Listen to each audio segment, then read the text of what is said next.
A formação de marido e esposa, parte 04, dia 14 de novembro de 2024.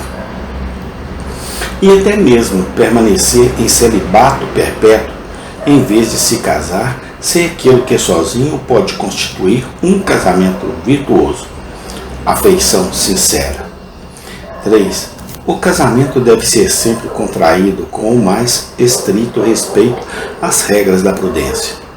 Discrição é uma virtude, da qual ninguém, exceto tolos, riem. Em referência a nenhum assunto, ela é mais frequentemente posta de lado e desprezada do que naquele que, de tudo que pode ser mencionado, mais precisa de seus conselhos sóbrios.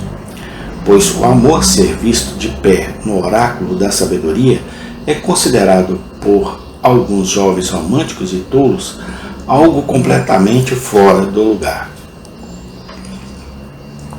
Se eles apenas estivessem preocupados, poderiam ser deixados com sua loucura para serem punidos por seus frutos. Mas casamentos imprudentes, como já consideramos, espalham por toda parte suas más consequências e também enviam essas consequências para a posteridade.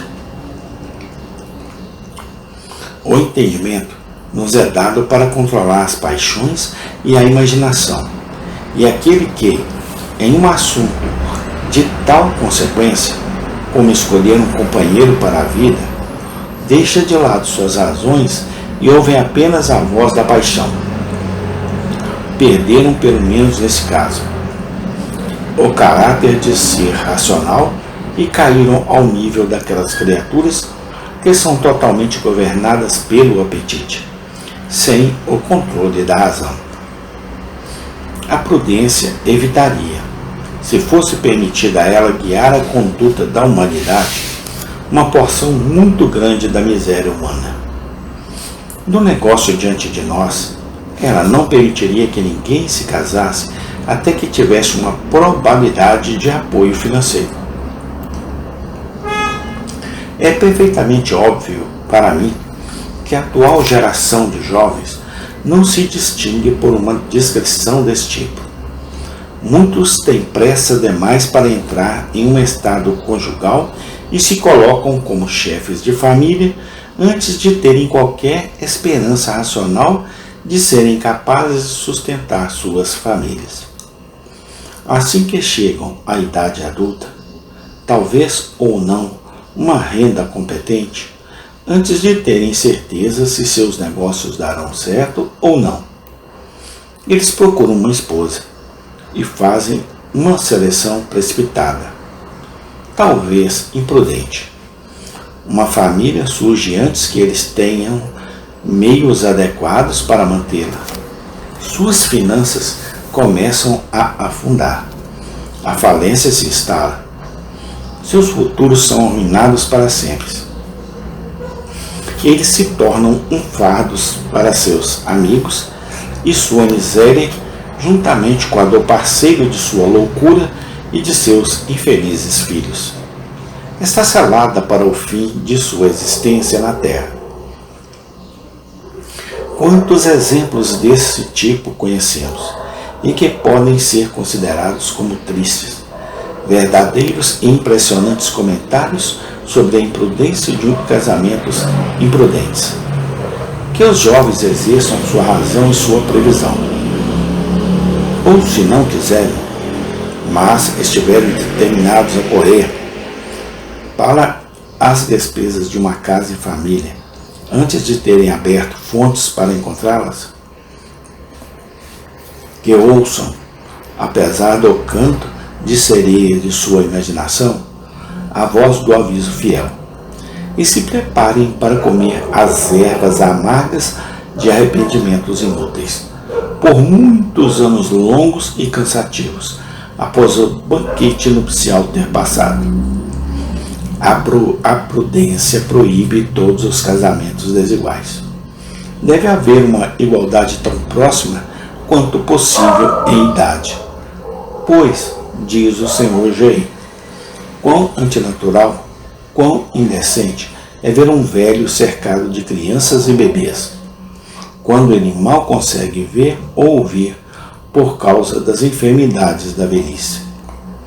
Quão antinatural, quão odioso é ver um jovem preso a um pedaço de antiguidade, de modo a confundir estranhos para determinar se ele está vivendo com uma esposa ou uma mãe.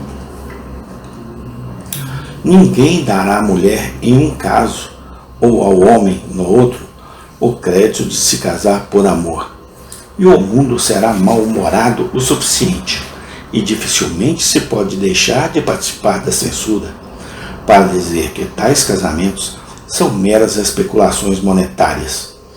Pois, falando de modo geral, a parte velha na união é rica, e como geralmente eles carregam um flagelo para o outro em sua bolsa, uma fortuna tem sido muitas vezes um infortúnio para ambos. Igualdade de idade é desejável, ou o mais provável próximo disso. Ocorreram casos em que homens respeitáveis se casaram com criadas, e ainda assim mantiveram sua respeitabilidade e desfrutaram de uma taça cheia de conforto familiar.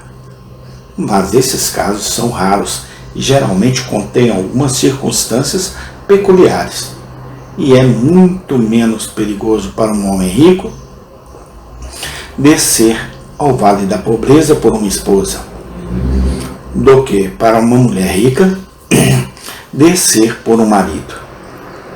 Ele pode mais facilmente elevar sua companheira ao seu próprio nível do que ela. A sociedade se acomodará muito mais prontamente ao erro dele do que ao dela. Grande parte da felicidade do estado conjugal depende dos parentes, das partes. E se o casamento os ofendeu, se os degradou, quanta amargura. Amém. Tem continuação. Obrigado a Deus por tudo. Amém.